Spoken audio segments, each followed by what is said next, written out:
할렐루야. 아멘. 오늘 하나님께서 예배 속에서 우리에게 귀한 은혜를 주시는 그런 시간이 될 줄로 믿습니다. 아멘. 그래서 오늘 좀 넥타이가 좀 어둡죠? 네, 좀 시커멓죠? 무슨 뭐 장례식이 있어서 어디를 갈 건가 그러잖아요. 네, 오늘은 어제부터 계속 묵상을 하면서 저 마음속에 이런 생각이 자꾸 들어요. 주님 앞에 서는 그날 주님이 뭔가 정산을 하자고 하는, 나는 너를 위해서 생명을 줬고 너희들에게 믿음을 선물로 주었는데 너희는 나를 위해서 무엇을 남겼느니, 이렇게 질문을 하면서 나하고 좀 정산한데, 이럴 때 보면 내가 과연 주님 앞에 무엇을 좀 내놓을 게 있고 정산할 게 무엇이 있을까, 그런 생각이 이렇게 문득 들어와요. 우리가 삶 속에서 보면 많은 사람들이 그러잖아요. 자기의 삶의 환경, 자기 어떤 믿음의 그릇을 내가 이만큼 했어 라고 이야기하죠. 그런데 주님께서는 우리가 뭔가를 이만큼 하고 뭔가를 행한 것을 받으려고 하지 않으세요. 우리가 그리스도인으로서 예수 그리스도의 이름을 힘입어서 구원받은 하나님의 사람으로서 이 땅에 살면서 정말 그리스도인으로서의 삶을 제대로 살았느냐 살지 않았느냐, 그것을 가지고 아마 주님께서 정산을 하자고 하지 않을까 합니다. 오늘 말씀의 교제를 좀 나누기 전에 여러분들하고 이렇게 한번 먼저 질문을 좀 하면서 예배를 시작했으면 좋겠어요. 옆에 사람들한테 이렇게 물어보세요. 그리스도인으로 산다는 게 뭐요? 이렇게 한번 물어보세요. 시작. 그리스도인으로 산다는 게 뭐요? 그리스도인으로 산다는 게 뭘까요? 참 여기에 대한 답은 뭐 개인적으로 물어보면 각양각색 여러 가지 형태로 좀 나오게 되겠죠. 근데 오늘 본문의 말씀을 통해서 그리스도인으로 산다는 것, 하나님의 부르심에 합당한 자로서의 사는 삶이 어떤 것인지 성경을 통해서 말씀하고 있는데, 이 말씀의 교제를 통해서 내가 그리스도인으로서 진정한 삶을 살고 있는지 좀 돌아보시고, 우리의 삶이 하나님의 말씀에 매여서 성령의 이끌림을 받아 살아가는, 그래서 하나님이 원하시는 믿음의 열매들이 많아지는 그런 은혜가 있었으면 감사하겠습니다. 아멘. 오늘 본문 말씀에도 사도 바울이 에베소 교회의 성도들에게 간곡한 권면의 말씀을 하고 있습니다. 그 내용은 에베소 교회의 성도들에게 너희가 정말 그리스도인으로 부름을 받았다면 너희 삶 속에 그리스도인다운 삶이 있어야 된다, 나타내야 된다라고 말씀하고 있습니다.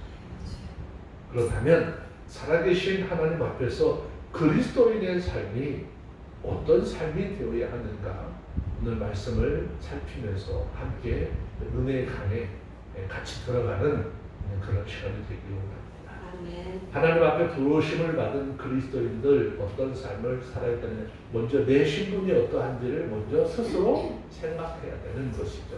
4장 1절에 있는 말씀을 먼저 봅시다. 읽습니다. 시작. 그러므로 주 안에서 같이 내가 너희를 원하노니 너희가 부르심을 입은 부름에 합당하게 하여.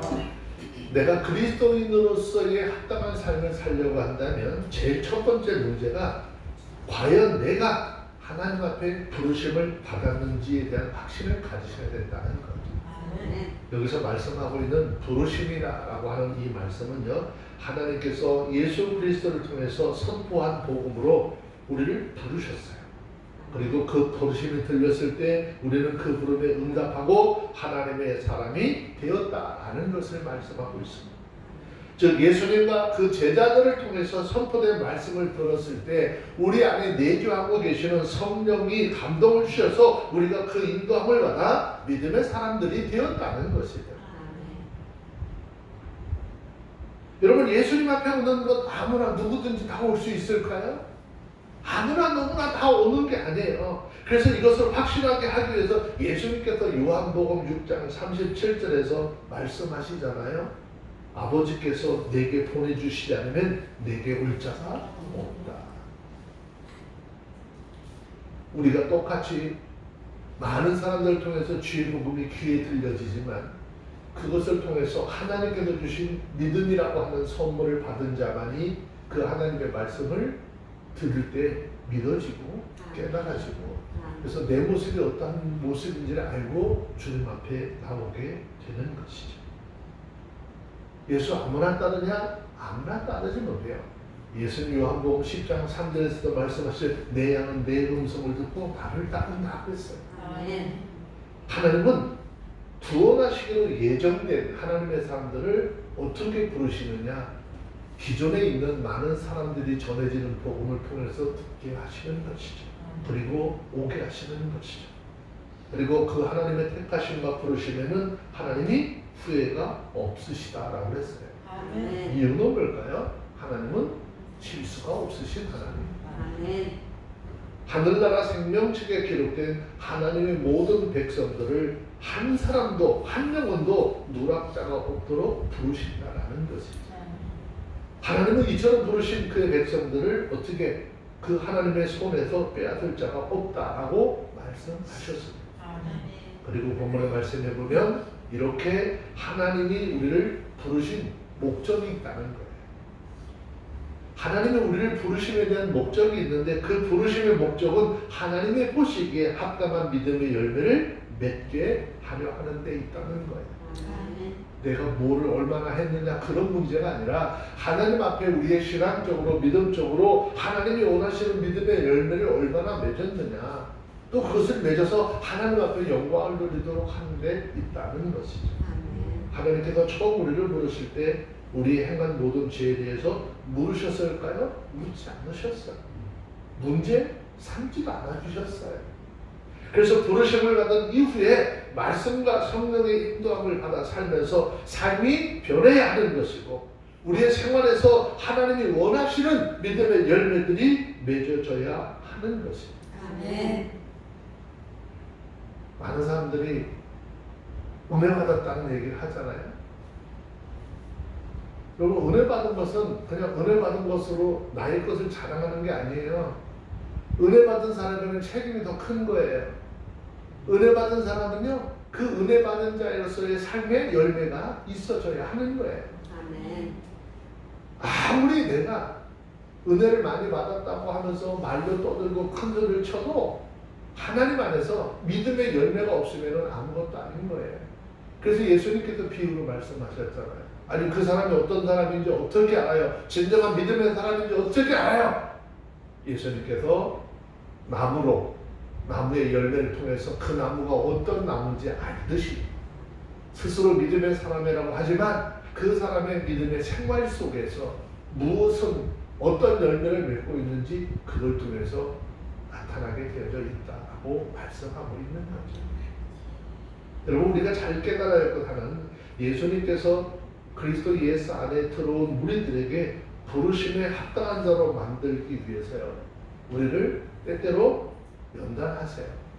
그냥 마냥 사랑만 하지 않으세요. 고통도 주십니다. 그 과정을 살펴보면 금이나 은을 도가니에 녹여서 불순물을 걸러내고 순수한 금이나 은을 걸러내듯이 우리의 삶에 하나님 앞에 불순종의 찌꺼기, 죄악의 찌꺼기를 걸러내기 위해서 우리들로 때로는 불가마에 집어넣기도 하고 연단을 시키기도 하는 거예요. 그 삶을 가만히 보면 내 삶이 연단하고 내 삶의 모습, 내 입으로 나오는 언어들이 여기에 다 함께 어우러져 있는 거예요. 근데 아무렇게나 살고 아무렇게 말을 하고 막 행동을 해도 아무렇지도 않다고요? 그러면 그 사람은 하나님의 사람 아니에요. 하나님은요, 하나님의 택한 자녀, 친자를 너무너무 사랑하셔서 인생의 매질로 채찍으로 가시는 분이에요. 그래서 그 자녀를 올바른 하나님의 자녀로 만들고 그 자녀를 통해서 살아계신 하나님이 어떤 하나님인지 나타내 보여주시고자 하는 것이죠. 어떤 경우에는 우리들을 하나님이 쳐놓은 시험이라고 하는 부분에 끌어들여서 그 시험 중에서 인내를 배우게 하시죠. 그리고 올바른 선택을 배우게 하시죠. 우리들로 하여금 하나님의 합당한, 하나님의 쓰시기에 합당한 그릇으로 만드시기로 합니다. 그리고 많은 경우 우리를 징계를 통해서 죄를 버리게 하시고 의의 열매를 맺게 하시는 것입니다.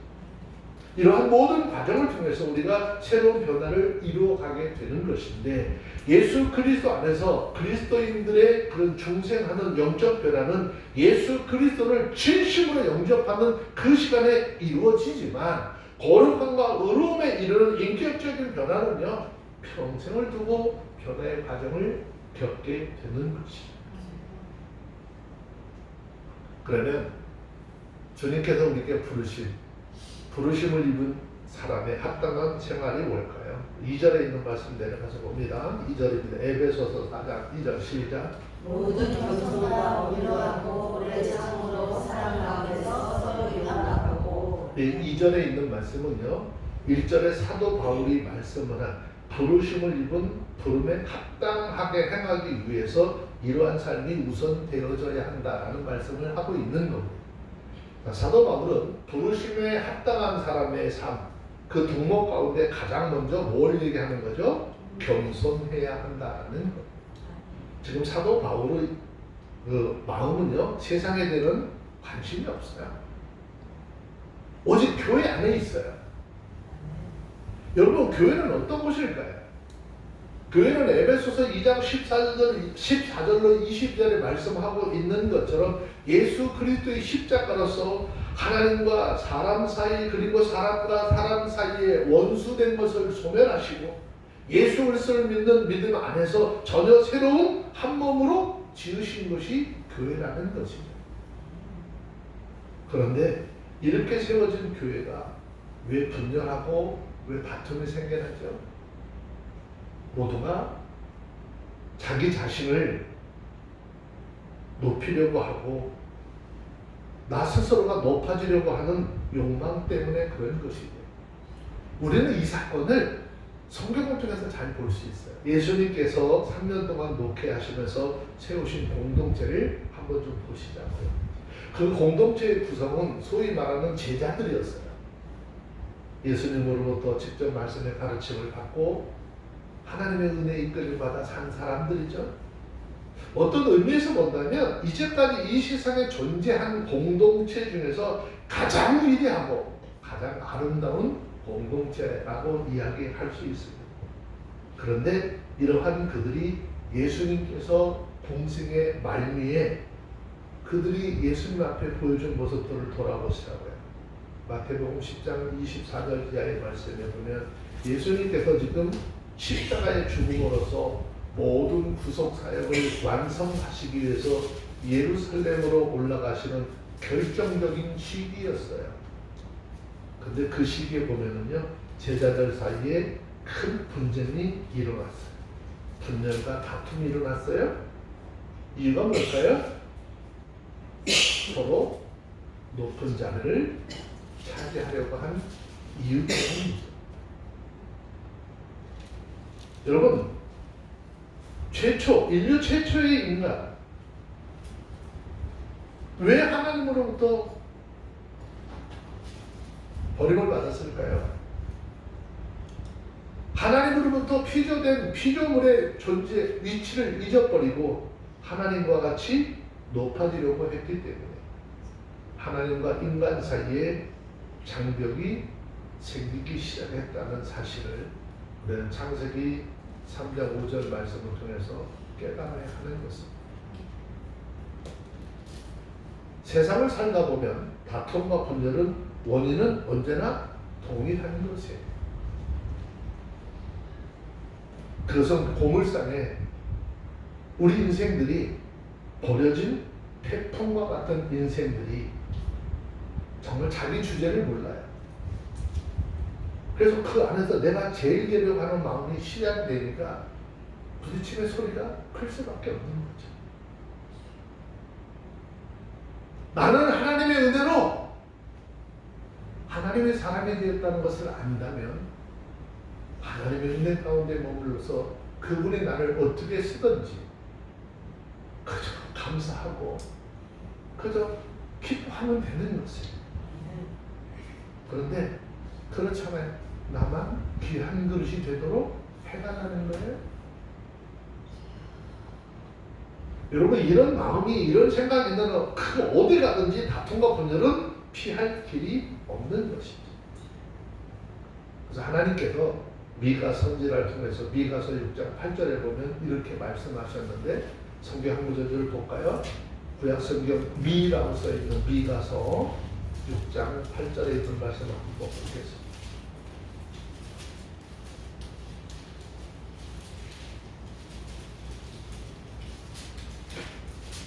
찾으셨으면 미가서 6장 8절 함께 보도록 합니다. 시작. 사람아, 주께서 사모하시고 집을 내게 보이셨으니 여호와께서 내게 구하시는 것이 오직 보기를 하며 인자를 사랑하며 겸손히 내 하나님께 하는 것이 아니하나. 하나님께서 이 땅에 택했던 이스라엘 백성들에게 하나님이 선하신 것, 원하시는 것이 무엇인 것을 그들에게 보여줬다는 것이죠. 그러면 이스라엘 백성들에게만 보여주었습니까? 이 시대를 살아가는 우리 모든 인생들에게도 하나님 동일하게 하나님의 말씀을 통해서 우리 가운데 보여주셨어요. 여호와께서 내게 구하시는 것이 오직 공의를 행하며 인자를 사랑하고 겸손히 내 하나님과 함께 행하는 것이다. 하나님 우리를 자녀 삼으시고 바라는 것 특별한 거 없어요. 하나님 앞에서 공의를 행하고 인생과 인생들을 서로 사랑하며 겸손하게 내 하나님과 함께 하는 것이라. 그런데 문제는 하나님 겸손하지 않으면 그 인생과 동행하지 않는다는 거예요. 나는 겸손하지 않으면서 하나님 나와 함께 한다고요? 이거는 어불성설인 거예요. 사도 바울은 그것을 알았기 때문에 오늘 본문에서 뭐라 그러죠? 겸손을 하나님의 부르심에 합당한 사람의 생활로 가기 위해서 첫 번째 덕목으로 꼽은 것입니다.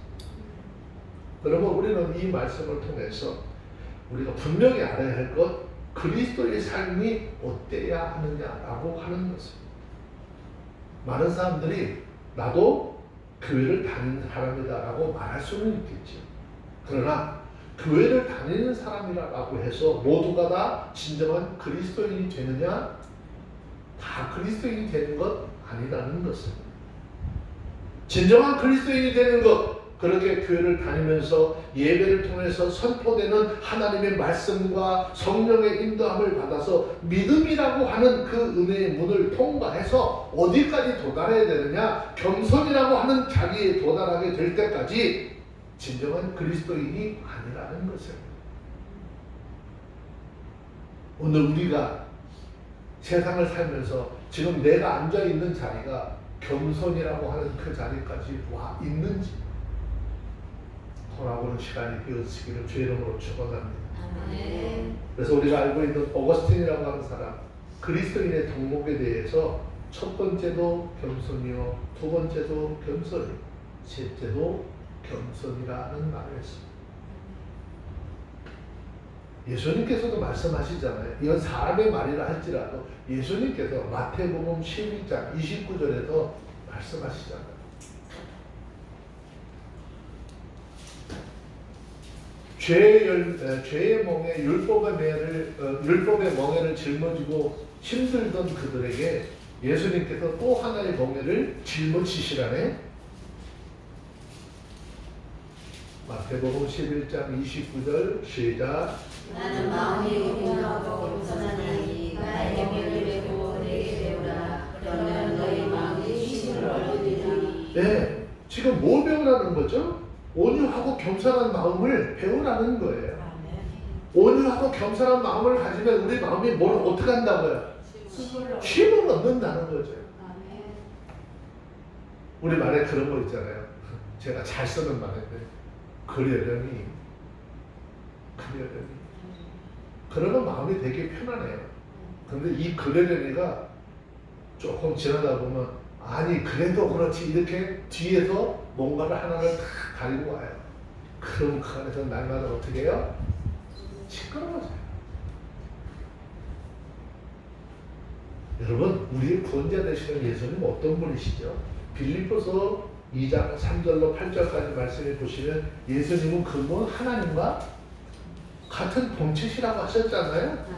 그런데 그 하나님과 근본이 같으신 그분, 본체가 같으신 그분이 우리를 위해서 종의 형체로 육신의 모습을 입고 이 땅에 오셨고, 이 땅에 오셔서는 어떻게 친히 수건을 허리에 돌리시고 제자들의 발을 씻기시는 모범의 본을 보여주셨잖아요. 여러분, 예수님만큼 지위가 높습니까? 예수님께서도 섬김의 자세를 보여주셨잖아요. 내가 진정한 하나님의 사람이라고 한다면 우리 삶 속에 섬김의 모습들이 있어져야 하는 거예요. 섬김의 모습은 찾아볼 수가 없고 악의 다툼으로 서로 싸우는 것, 이거 하나님 절대 기뻐하지 않는다는 것이. 예수를 구주로 믿고 따르는 모든 인생들, 예수님의 이 가르침을 쫓아 그러한 삶을 살아야 하지 않을까라는 생각을 해봅니다. 저와 여러분들, 우리 모두가 진정한 믿음의 사람이라고 한다면 예수님의 가르침을 받아서 변화되고 늘 겸손한 자리에 머물러서 하나님께만 영광을 돌리는 그런 삶이 되어주시기를 주의 이름으로 축원합니다. 성경 베드로전서 5장 5절에 있는 말씀 보세요.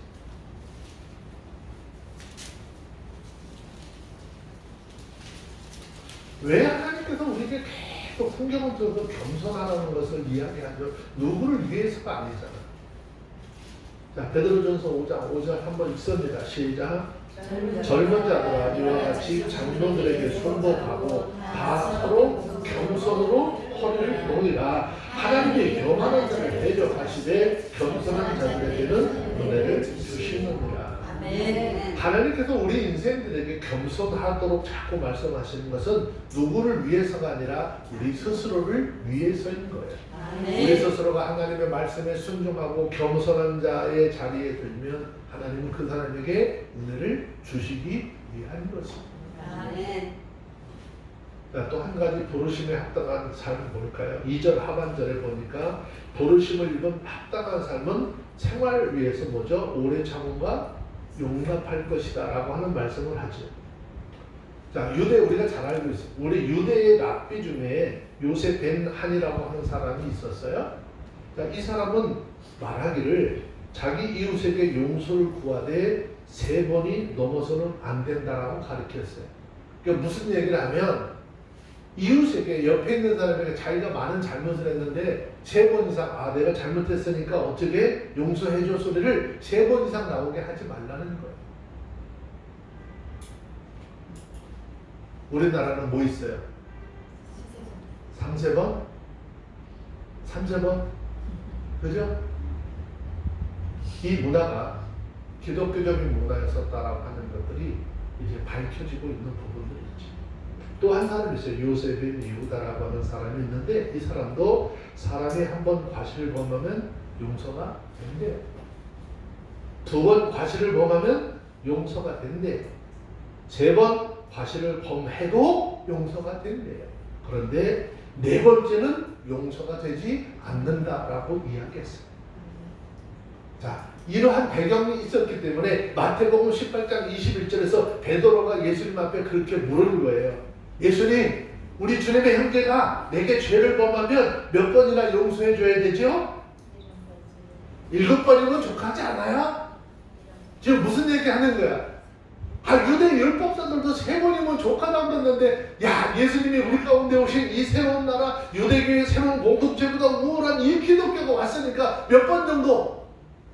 그들이 얘기하는 3번 정도가 아니라 한 7번 정도에 좀 충분하지 않겠어? 그런데 베드로의 이 질문에 예수님께서 마태복음 18장 21절을 보니까 뭐라고 그러죠? 70번뿐만이 아니라 70번씩 7번이라도 할지니라. 이 말은 용서를 하는데 어떤 숫자적인 제한이 된다는 것이 아니죠. 다시 얘기하면 무한해야 된다. 무한해야 된다.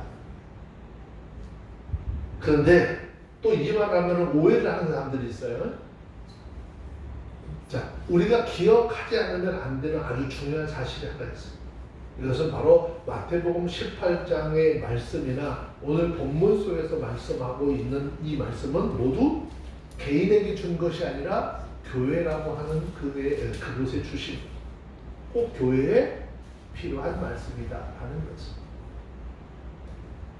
이것은 그만큼 어떤 의미다라고 하는 것을 말씀합니까? 그리스도인들의 용서는 교회 밖을 벗어나기 전에 교회 안에서 먼저 필요한 일이라는 사실을 설명하고 있는 거예요. 우리가 흔히 생각할 때 그리스도인들의 용서가 불신의 세상의 완악자들을 향해서 필요한 것으로 생각하는 경우 많죠? 세상 사람들에 대해서 그렇게 용서해야 된다라고 생각하고 있잖아요. 물론 용서가 불신의 세계의 완악한 자들을 향해서 필요한 것임을 두말할 필요는 없겠죠.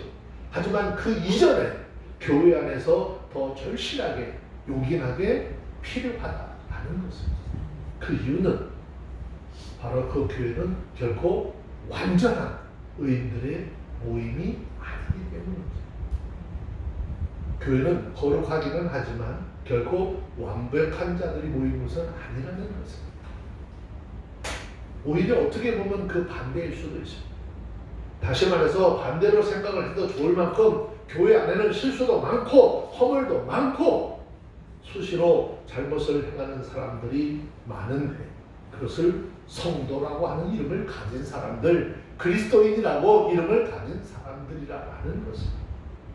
그런데 대개의 사람들은요, 마치 교회를 의인들의 집단으로 여기고 용서하는 마음 없이 접근을 할 때가 많이 있습니다.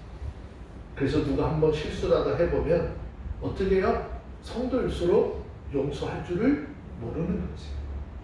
아니 용서만 할 줄 모릅니까? 이런 일로 인해서 많은 상처를 입고 돌아서는 일조차도 비일비재하게 많이 있는 것입니다. 저와 여러분들이 이제 분명히 알아요. 지금 우리 곁에 있는 사람들 그가 누구가 되었든 70번씩 7번의 용서가 필요한 사람들이라는 것입니다. 그래서 본문에서 말씀하고 오래 참음이라고 하는 말을 그래서 여기에 덧붙이고 있는 거예요. 우리가 모두에게 서로를 향해 서로 오래 참음이 없다면 어떤 교회든지 교회는 교회로서의 더 이상 생명을 이어갈 수 없고 존립할 수 없다라는 말씀을 하고 있는 것입니다.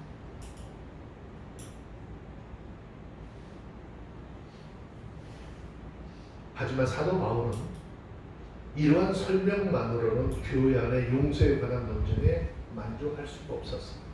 그래서 한 가지를 더 붙이고 있는 것을 발견할 수 있는데 그것이 어디서?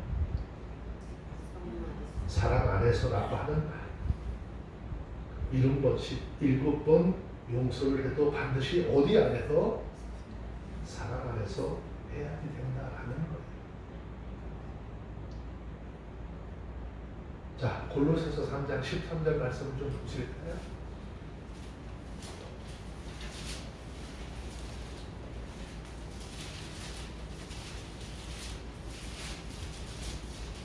찾으셨으면 골로새서 3장 13절 시작.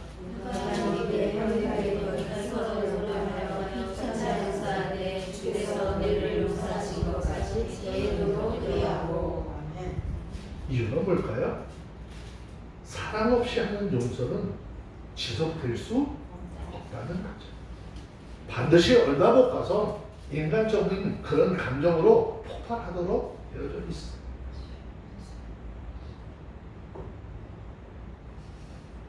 하지만 사랑 가운데서 오래 참고 용납하게 된다면 어떻게 될까요?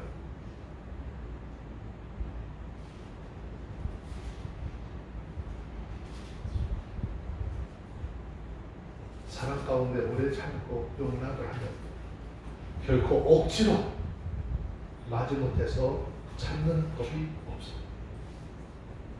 사랑 안에서 하면 참아도 넉넉하게 참아내는 것이죠. 그 이유는요, 괘씸하게 여기는 마음으로서가 아니라 불쌍하게 여기는 마음으로 찾는 거예요. 제가 아는 어떤 사람처럼 일방적으로 상대방이 나한테만 그렇게 해주길 원하죠? 똑같아요. 그 사람도 상대방에게 어떻게 해? 이런 것이 7번, 아니, 이런 것이 7번이라도 어떻게 해? 용서하고 인내하고 해야 돼요. 나 혼자는, 나한테는 그게 적용이 안 되고, 다른 사람들은 이 법을 적용한다? 말이 안 되는 거죠.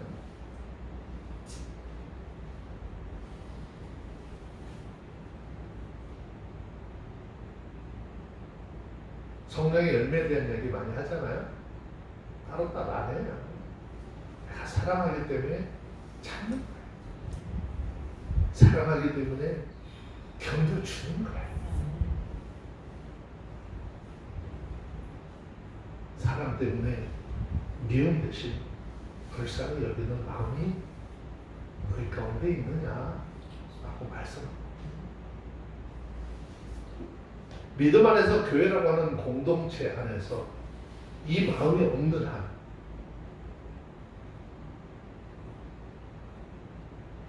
결속하는 것, 하나가 된다는 것, 영원히 없다는 사실을 깊이 명심하셔야 되는 것. 하나님은 우리를 이 교회라고 하는 공동체 속에서 하나님의 영광을 드러내도록 해서 우리를 부르셨다는 사실을 기억하시고 우리 믿음의 삶을 살아가면 여러분들이 되어주시기를 바랍니다. 아멘. 자, 또 한 가지 부르심에 합당한 생활 어떤 거예요? 3절에 있는 말씀 봅니다. 시작. 평안에 모든 줄로 성령의 하나 되게 하신 것을 써지라. 아멘. 자, 이 말씀은 이런 거죠. 성도들이 교회 안에서 수고하고 애쓰는 모든 일의 진정한 의미가 무엇이냐 라고 하는 것을 밝혀주는 말씀. 그동안 수많은 목회자들이 말하기를 교회 안에서 애쓰는 일들에 대해서 이렇게들 많이 가르쳤어요. 예배 참석하고 각종 기도에 모이고 전도하는 일, 시험에 든 자들 찾아가고 위로하고 물질적으로 어려운 사람들 가서 찾아가서 구제하고 이러한 일들이 교회 하나 되는 일이라, 교회 하나 되게 하는 일이라고 했어요. 병든 자를 신방하고 어떻게 해요? 우리가 제일 많이 들었던 거, 너 우는 자와 함께 우는 자와 함께 어떻게 해? 눈물이 안 나는데 어떻게 울어줘? 우는 자와 함께 울어주고 웃는 자들과 함께 어떻게 해? 웃어주고 실수한 형제를 위해서 용서하고 성도 간에 우애 있고 존경을 해야 된다. 그러면 교회가 하나 됩니다. 그랬어요? 물론 교회는 당연히 끊임없이 이런 일을 해야 하는 것이에요. 이 땅에 교회라고 하는 이름이 존재하고 있는 한 이런 일은 영원히 지속되어져야 하는 것이고 또 지속되어질 거예요. 그런데 성도들 가운데 이런 일이 성도를 교회를 하나 되게 하는 일이라고 생각한 사람이 너무나 많이 있어요. 왜? 그렇게 가르침을 받아봤어요. 하지만 여러분 오해하지 않게 되시길 바랍니다. 본문에서 말하는 것은 그것 이야기하려고 하는 것 아니에요. 다시 말씀을 보세요. 죄송합니다. 평안에 매는 줄로 어떻게? 평안에 매는 줄로 하나 되게 하신 것 그랬어요? 자, 우리들은 앞에서 말씀을 드린 제가 이런 일들을 통해서 교회가 하나로 만들어지는 것 아니라는 거예요. 말씀을 잘 보시면 이미 성령께서 이 일을 어떻게 하셨다는 거예요. 우리 힘으로 우리 능력으로 되어지는 것이 아니라 하나님께서 이미 성령을 통해서 이렇게 이미 일을 놓으셨다는 거예요. 여러분 그동안 수많은 목회자들이 생각하기를 사람의 노력으로 우리를 하나로 만들 수 있다라고 생각을 했을 거예요. 또 그렇게 되도록 노력해야 한다라고 이야기했습니다. 그러면서 늘 오늘 본문의 말씀을 인용을 하죠. 근거로 인용을 합니다. 하지만 우리는 이 본문의 말씀이 그리스도인들, 성도들 스스로 하나가 되어야 한다는 것을 말하는 것이 아니라는 사실을 깨달아야 합니다. 여러분 아주 죄송한 말씀이지만 사실 우리 힘으로 서로가 하나 될 수 있는 길은 영원히 없어요. 우리는요 자기 감정의 기복이 너무 큰 사람들이고 상대방의 감정 아랑곳하지 않아요. 내 감정에만 충실한 것이 우리 인생들의 삶이에요. 그 이유는요 우리 인생들에게는요 하나님이 원하시는 그 공동체에 하나 되게 하는 능력이 없어요. 성도의 하나 되게 하시는 것은 오직 성령께서 하셔야 할 일인 것이고 성령께서만 하실 수 있는 일인 거예요. 이것을 우리가 할 수 있다고요? 우리가 할 수 있으면요 성령님 보내시지도 않으셨을 거예요. 자, 에베소 교회의 형편은 어땠다고 그랬어요? 에베소에 이방인인 에베소 사람들이 있었잖아요. 그 사람들이 예수 믿게 회개시킨 것은 사람의 힘으로 능력으로 됐을까요? 유대인들은 이방 사람들 봤을 때 어떻게 해요? 짐승보다 못한 존재로 봤잖아요. 그들이 어떻게 그들이 전하는 예수 믿었겠어요? 믿지 않는 거잖아요. 그런데 그들을 하나님의 말씀, 성령의 능력으로 회개시키고 사람의 능력으로 된 것이 아니라는 거죠. 유대인들의 마음을 회심시켜서 그리스도인이 되게 하신 건 누가 하셨느냐? 성령께서 하신 것이에요. 유대교 율법을 통해서 뭔가 얻으려고 하고 거기만 전전긍하고 매였던 일을 이렇게 풀어 자유케 하신 것 성령께서 하신 것입니다. 성령께서는 유대인도 이방인도 회심시켜서 그들을 통해서 전혀 새로운 하나님이 원하시는 한 몸이 되게 하셨지. 그것이 바로 교회예요. 그러므로 교회는요 전적으로 성령에 의해서 만들어진 창조물이라고 할 수 있어요. 이러한 교회는 진짜 어때요? 하나님이 보셨을 때 아름답고 거룩한 것입니다. 그러므로 우리가 교회에 대해서 바로 인식할 것 한 가지가 있어요. 우리가 교회에 대해서 좀 올바른 인식을 가져야 될 것 한 가지 있어요. 교회는 죽었어요, 살았어요? 교회는 살아있어요. 유기적이에요. 움직여요. 지금도 여전히 살아서 활동을 하고 있습니다. 따라서 이렇게 살아있고 움직이는 것만큼 그것이 반드시 어떻게 깨어질 수도 있고 넘어질 수도 있고 분열이 될 수도 있고 심한 경우는 어떻게 될까요? 멸절될 수도 있다라는 것입니다. 바로 이것이 사도 바울이 오늘 본문에서 말하고 싶고 강조하고 싶은 그런 부분입니다. 다시 말해서 교회라고 하는 것은 그 자체가 거룩한 것이고 아름다운 것이지만 온전히 지키고자 하는 활발한 노력이 없이는 언제든지 깨어질 수도 있는 것입니다. 엎어질 수도 있고 분열될 수도 있고 존립 자체가 위험받을 수도 있다라는 것입니다. 교회의 구성원은 그래서 우리 본지 개인이 한잔하는 사람이 너무 중요한 거예요. 나 내려놔야 돼. 나를 내려놓지 않으면 매일 상대방을 통해서 마음속에 시험이 드는 일, 부딪히는 일들이 생길 수밖에 없는 거예요. 그런 이유 때문에 성령께서 하나 되게 하신 것 굉장히 중요한 거예요. 성령께서 하나 되게 하신 그것을 우리가 어떻게 온전히 지켜내야 된다 그 말이에요. 이건 사람의 힘으로 넘어도 될 수 없어. 그러니까 이것을 지켜내는데 어떻게 너희도 또한 성령의 인도마다 삶을 살아야 된다라는 거예요. 왜 우리들이 하나님 앞에 예배 때마다 예물을 드리죠? 또 예배가 됐든 기도 집회가 됐든 전도가 됐든 왜 그렇게 열심히 모여야 합니까? 왜 우리보다 좀 못한 자들 끊임없이 돌아보고 병든 자 신방하고 실수하는 사람들 용서하는 이 모든 일을 해야 될까요? 왜 해야 될까요? 이거 하지 않으면 언제든지 교회는 존립 자체가 위협을 받을 수 있기 때문이라는 거예요.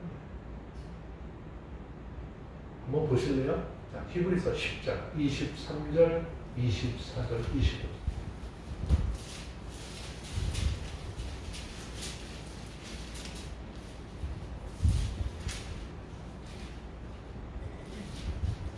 찾으셨으면 히브리서 10장 23절, 24절, 25절 시작. 또 약속하시는 믿으시니 우리가 믿는 도리의 소망을 움직이지 말고 굳게 잡아 서로 돌아와 사랑과 선행을 격려하며 모이기를 피하는 어떤 사람의 습과 같이 하지 말고 오직 원하여 그날이 가까움을 스스로 더욱 하지 하자. 우리 믿는 도리의 소망을 움직이지 말고 어떻게 해요? 네? 굳게 잡으라고 그랬잖아요. 우리 소망을 움직이지 말고 어떻게 믿는 도리의 소망을 움직이지 말고 굳게 잡았어요. 굳게 잡고 그 다음에 행하라는 게 뭐 하는 거예요? 서로 24절에 서로 아니, 돌아보지도 못하는데 뭔 사람아 돌아봐야 돼. 그래야 어떻게 해요? 돌아본다는 건 여러분 그냥 어느 날 가가지고 문 열고 놓고서 돌아보는 거 아니에요. 그 사람의 처지, 그 사람의 형편이 어떤지를 잘 살펴보라는 거예요. 그래서 될 수 있으면 상대를 어떻게 해? 이해를 용서하라는 거예요. 그것이 뭐죠? 사랑과 선행이 먼저 되어져야 그것을 어떻게 서로 격려해요. 요즘 많은 사람들 중에 그런 사람들 있잖아요. 뭐 시험에 들고 삐지면 나 교회 안 나와요. 그죠? 이거 교회로서의 문제를 여기 이야기하는 거예요. 그래서 25절에 말씀하는 게 무서운 이야기예요. 어떻게 모이기를 피하는 어떤 사람들의 습관과 같이 하지 말고 이 말은 무슨 얘기예요? 교회 안에서 뭔가 사람들하고 불편해지고 믿음의 사람들끼리 교제하다가 뭐 불편해지잖아요. 그럼 어떻게 되는 거예요? 하나님 앞에 예배조차도 안 드리겠다. 그거 하나님이 가장 싫어하는 믿음의 사람들이 해서는 안 될 짓이기 때문에 이거 하지 말래요. 오직 권하여 예수님이 가까이 오면 올수록 예수님의 날이 가까이 오면 올수록 어떻게 하는 거죠? 서로 돌아보고 사랑과 선행으로 서로 격려해서 주님 앞에 말씀의 교제를 나누는 이 예배 열심히 참석하고 교회로서의 하고자 하는 모든 일들 협력해서 잘 이뤄가야 된다라는 이야기예요. 아멘.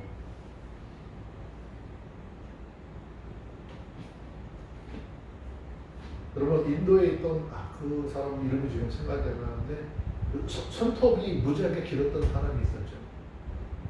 평생 손톱 안 깎고 길렀대네. 기네스북인가 어디 올라갔다고 얘기를 하더라고. 이런 걸 얘기하려면 좀 인터넷 뒤져가지고 좀 찾아서 사진도 올리고 해야 되거든요. 근데 그분은 우리는 손톱을 하찮게 여기는 것이지만 그죠? 이 사람은 손톱을 어떻게 해요? 아주 귀하게 여겼어요. 그래서 그렇게 오랜 동안 한 번도 안 쳐가지고 그렇게 어마어마하게 길게 길렀잖아요. 손톱이라고 하는 관계를 통해서 한번 보자고요. 우리가 사람과 사람의 관계 불편할 수도 있죠. 나를 힘들게 할 수도 있죠. 근데 그것이 어떻게 해요? 잘 유지되고 길게 갔더니 유명한 명사가 됐네요. 저는 이 머리를 기르는 것도 여성들의 머리가 원래 기른 머리가 다 예쁜 줄 알았어요. 어느 날 머리를 잘 길렀던 딸내미가 어느 날 머리를 단발하고 들어왔더라고요. 깜짝 놀랐어요. 네, 그 마음 가운데 소아암을 겪는 아이들을 머리 가발해주는 그런 프로그램이 있었는데 거기에 참여하고자 하는 마음이 늘 있어서 머리를 길러서 한번 기부를 하고 왔다. 그 얘기를 듣는데 굉장히 마음이 뭉클했죠. 우리는 머리라고 하는 것 하찮게 생각해서 얼마든지 쉽게 버릴 수도 있는 것이고 또는 이거는 누구 거야 내 거라고 해서 가장 큰 애착을 가지고 살 수도 있습니다. 누구를 위해서 기부할 수 있는 거죠. 이거 그냥 얘기하면 좋은 얘기를 기부하면 버리는 거죠. 머리 입장으로 봤을 때. 내 입장에서 그동안에 버리지 못한 거 내 살 같잖아요. 습관들, 잘못된 습관들, 생활, 언어 뭐 이런 모든 것들이 어떻게 지금 주님의 사랑 안에서 좀 버려져요. 그 버려져야 그 안에서 누가 꽃이 피어 예수라고 하는 이름의 꽃이 피어나는 거잖아요.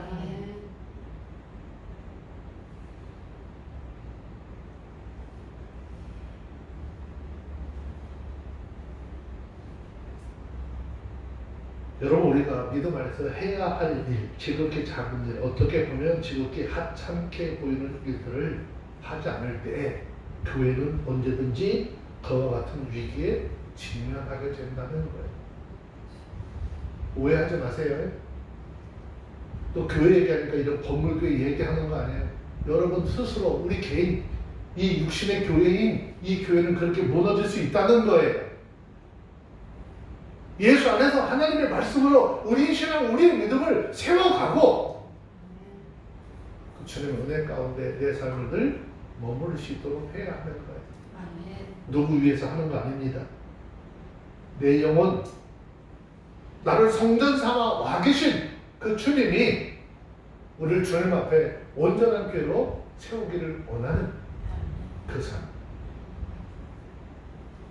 저와 여러분 오늘 말씀을 통해서 깨달을 것, 믿음의 사람은 하나님이 보시기에 합당한 삶이 무엇인지 깨닫고 그리스도인으로서의 합당한 삶을 살고자 하는 그런 다짐이 있는 귀한 시간이 되어주시기를 주의 이름으로 축원합니다.